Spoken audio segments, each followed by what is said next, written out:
Hello, Kiss and vinyl collectors. This is part two of a couple of videos that I'm doing that show what's inside of the 2014 Kiss vinyl reissues.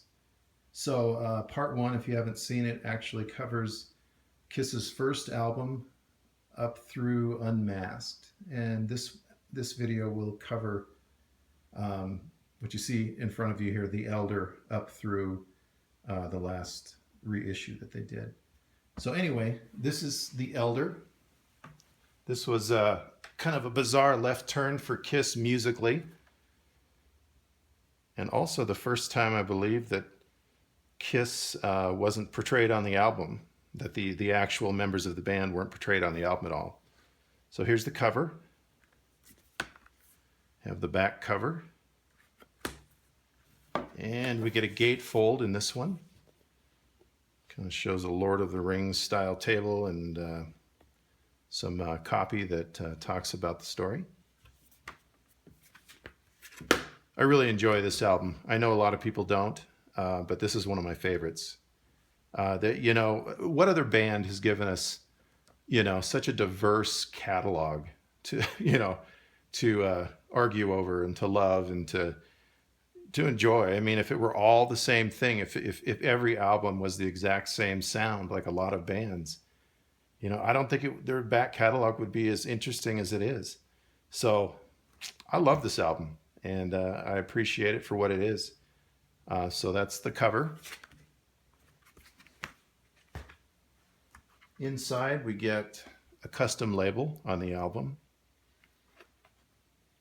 showing the hand from the cover. We get a custom inner sleeve,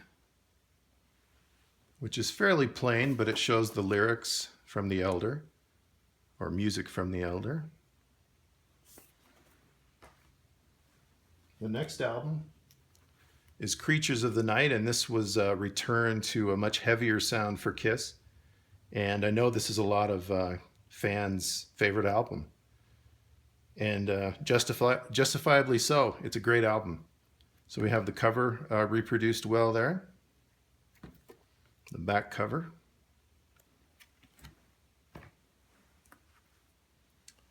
Kind of a custom label on this one.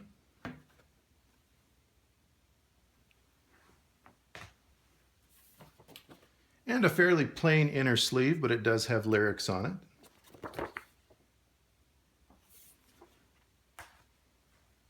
Next up is Kiss's first non-makeup album.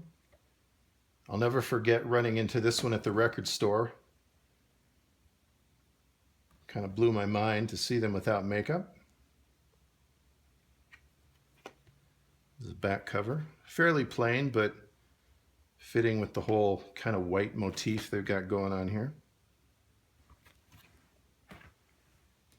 For an album, well, for the label, you get pretty standard Mercury label. Both sides there.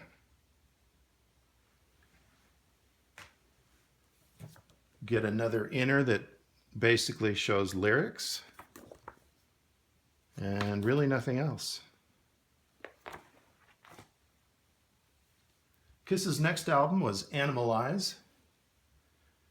And this album obviously does not depict them on the cover of the album, but we get the band on the back. And this is the first and only album that guitarist Mark St. John played on.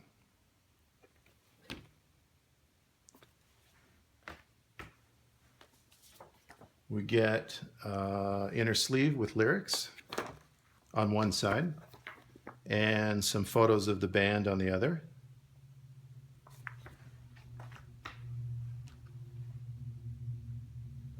Again, the label is pretty standard Mercury label.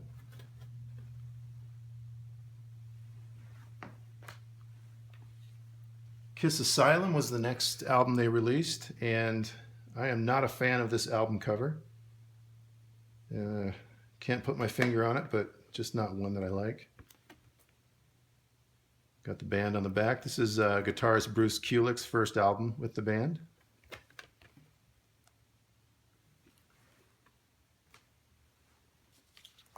This time we get an inner sleeve that does have lyrics, but it also has photos of each member of the band.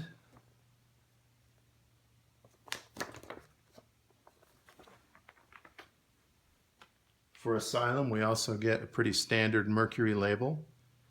I don't know if that's semi-custom with the band and album logo on there or not, but it's pretty standard.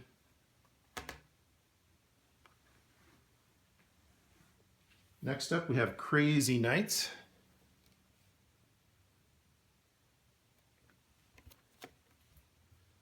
Got the band on the back.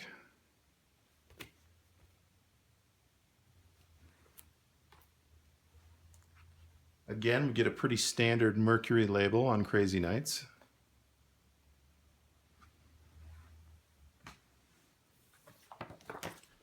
The inner sleeve is actually kind of cool. I like that portrait of the band there. On the back side, we have lyrics.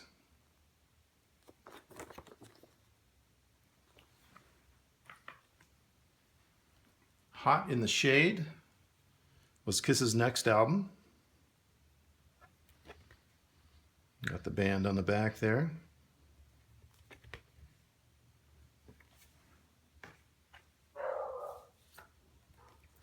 Inside, we have a custom inner sleeve with lyrics on one side.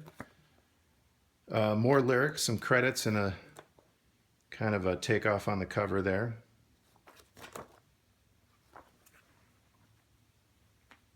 Inside, we get another, no, not custom, another standard Mercury label.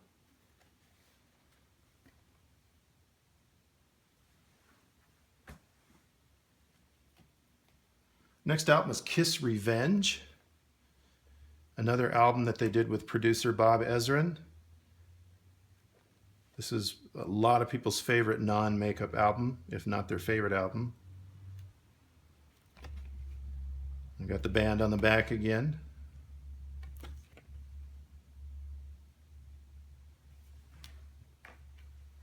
Inside, we get another standard Mercury label.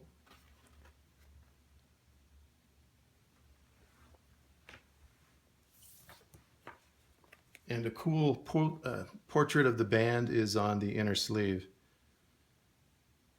I always thought that was a good non-makeup look for Kiss. And there's lyrics on the other side. Next up, we have Kiss Alive 3. And this was kind of a nice package for the time that it came out, in terms of what they did with the jacket and stuff. I like the cover. Got photos that are inset into the text, the type. Got the back cover that shows a live shot of the band during that era. We actually get a cool gatefold in this one that shows kind of the history of the band, I don't know what you'd call it, the tree, the family tree of Kiss, and then some credits and song list, that kind of stuff in there. Cool packaging, I've always liked that. For Alive 3, we get 2 albums. It's a double album, and it has pretty standard Mercury label on both albums. I'm just going to show you one. The inner sleeves on Alive 3 are the standard polybagged sleeves. Nice.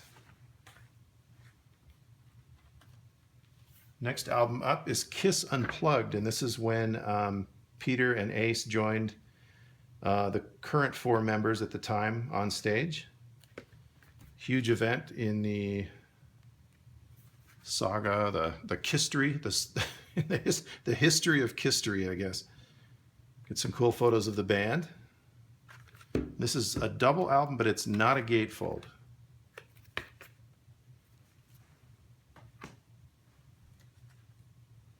Inside, I'm going to show you just one album again. This is a custom label.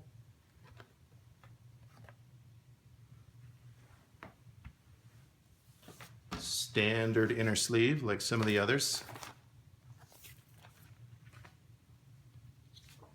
One cool thing with Unplugged that they did that they haven't done a lot of in these later issues is they included a poster.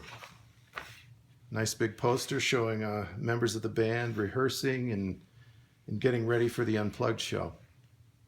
So that's cool. Nice reproduction of the original poster there. Next up is Kiss Carnival of Souls.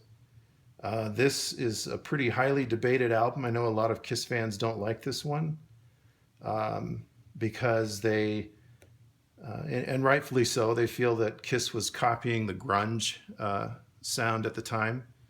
And I can hear the grunge sound on this album, but I still really enjoy it. I think it's a pretty good progression from Revenge. I can hear a lot of Revenge in this album, personally. But I enjoy this album quite a bit. Pretty standard packaging, though. The front and back. Get kind of a semi-custom label on Carnival of Souls. This is, oh, by the way, this is the first time that this album has been released on vinyl. Only on CD back when it was released. Carnival of Souls also comes with the standard inner sleeve. Next up is Circus. And again, this is the first time this is on vinyl, and it even calls it out on the hype sticker there. They did a very nice job of replicating the lenticular cover on the album. If I'm not mistaken, I think the EU version of this does not have the lenticular cover. This is the US version, and it does, but it's a really nice effect, and I'm glad they went the extra distance to do that for this one. Just as a side note, like I said, this is the first time this was pressed on vinyl. There were counterfeits made before this, but 2014, this reissue is the first time. So on the back, we get the portraits of the band. Inside, we get another custom label. And although it's simple, I think it's pretty cool. You get a very nice inner sleeve for Circus. Almost a poster here, kind of the main cover. Backside has lyrics. The next album is Kiss Alive, the Millennium concert.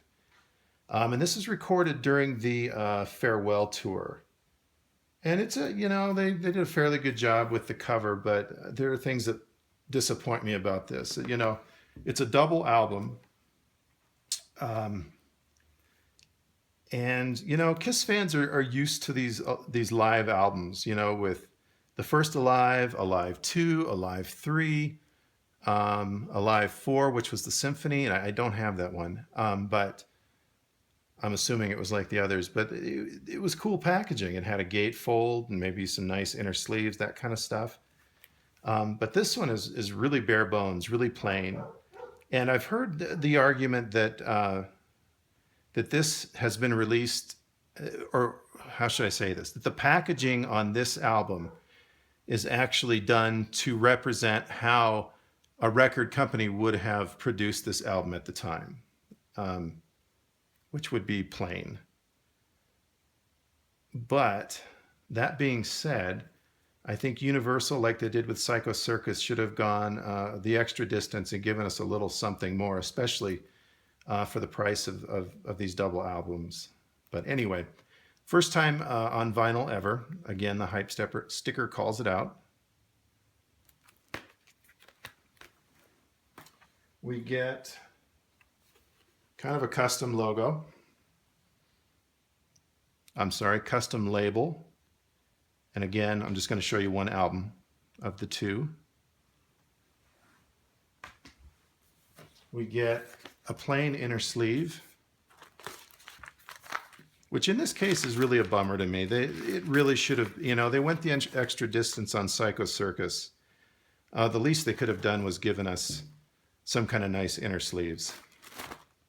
Just really let down by that one. The sound is good, It's an okay album, but anyway. So this last album I'm going to show you is Not part of the reissue program, but I just wanted to kind of show it anyway because it's the next album I have in the release line of Kiss albums, and that's Kiss Monster. I really enjoy the music on this album. But again, the packaging on this really kind of let me down. I mean, it does have a hype sticker on it. You got the cover there and the back. Inside, we get kind of a cool custom label. I'll give them that. Very plain inner sleeve. That's not even a poly-lined inner sleeve. And the sound quality on this album is just abysmal. It's really bad. I love the music. Like I said, the sound quality on this album is even worse than the CDs, which were pretty brick-walled and pretty bad sounding to my ears anyway. So this album is kind of why I never saw the reissues coming. I mean, this if Universal does this kind of a bare bones thing on a Kiss release, I never expected them to go back and do such a fantastic job on all the reissues that they did. And so I give them a lot of credit for that. Real quickly, there is a deluxe box set that's silly expensive that a lot of Kiss fans did invest in, and that had some other reissues that were not available to the public. And those issues were mostly compilation albums, but what they were, it was double platinum, Kiss Killers, Smashes, Thrashes, and Hits, Kiss Symphony Alive 4, and then for the very, very first time on vinyl, another Greatest Hits compilation called Greatest Kiss. And that one, if it's for sale, parted out from the box set, is just crazy money. So anyway, that's it for what I'm showing. If you're a Kiss fan that collects vinyl, I would urge you to get out and buy these reissues. They're just fantastic. And from a collecting standpoint, you have to remember these were produced in far fewer numbers than the original pressings were. So from all sides, it's a win-win. The packaging on most of the albums is just fantastic. The recreation of the inserts is just fantastic. The sound is fantastic.